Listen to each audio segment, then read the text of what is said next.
Ciao a tutti e benvenuti a Hablemos de Calcio. Anche questa volta vi parlo di un talento argentino, dopo Alvaro Montoro, è la volta di Elian Irala, classe 2004 del San Lorenzo. Attenzione perché questo ragazzo è stato a un passo dal trasferirsi all'Inter di Porto Alegre, era stato raggiunto l'accordo che prevedeva 300.000 dollari per il prestito e l'obbligo di acquisto per 3 milioni di dollari se Iran avesse disputato il 67% delle partite ufficiali.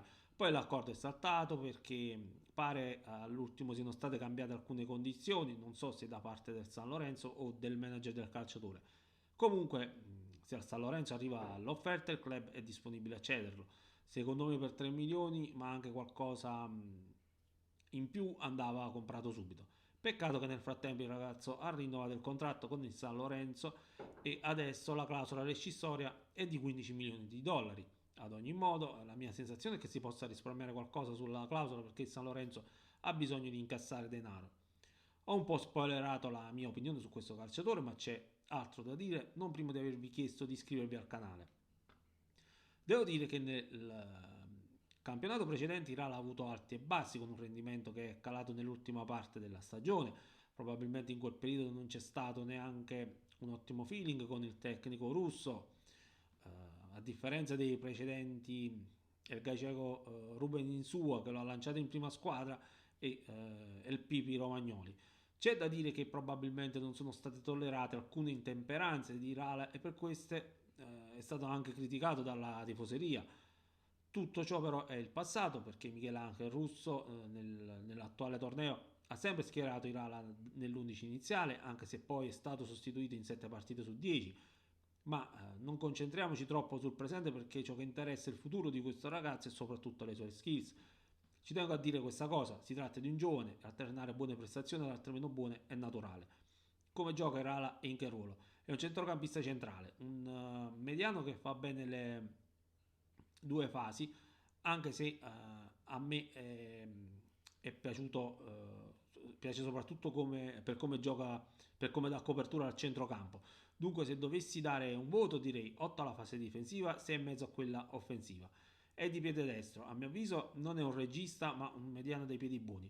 Ciò non significa che non possa diventare anche regista.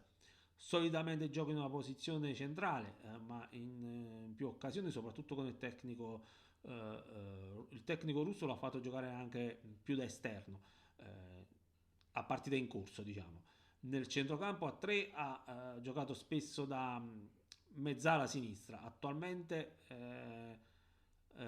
il San Lorenzo gioca con un centrocampo a 2 e Irala è uno dei due centrali. Io lo preferisco centrale anche perché forse come mezzala gli mancano i tempi di inserimento, ma ha tempo per imparare.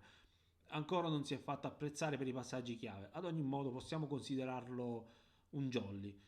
Irale ha grande dinamismo ed agonismo, in campo da tutto, è una sorta di pitbull da centrocampo, non molla mai l'avversario, se perde il pallone lo rincorre immediatamente, ci mette tanta foga per recuperare il pallone. Non è un calciatore scorretto, ma molti ricorderanno il fallo sul portiere delle Estudiantes lo scorso novembre, Mattias Manziglia, praticamente uno step on head che causò una profonda ferita alla testa del portiere. In quell'occasione Irala fu espulso, un fallo davvero brutto. In effetti per impossessarsi del pallone spesso si prende dei rischi, ma anche grazie al buon tempismo e all'abilità nell'anticipo evita di commettere il fallo o comunque un fallo da rosso o da ammonizione. Difende bene il pallone e riesce a eludere il pressing dell'avversario, appunto tenendo palla per poi eventualmente trovare la linea di passaggio per il compagno libero. Bene il passaggio corto, probabilmente deve migliorare il passaggio lungo. Ha un buon tiro dalla distanza, io ricordo il gol alla Platense, fu un tiro potente e preciso contro il quale il portiere Juan Pablo Cossani non poté fare nulla. Vado a concludere. A me Rala piace molto, è un calciatore che garantisce equilibrio al centrocampo. Sebbene sia giovane, penso sia pronto per il calcio europeo. Poi è chiaro che deve fare ancora tanta esperienza e maturare anche tatticamente. È in crescita. Potrà sicuramente avere quella continuità di rendimento che fino ad oggi è un po' mancata, ma sono convinto che si tratti di un calciatore forte e i 15 milioni di dollari della clausola rescissoria sono ben spesi. È una scommessa che si può vincere. Io ho finito, lasciate un commento per dire vostra su questo promettente centrocampista. Iscrivetevi al canale e alla prossima.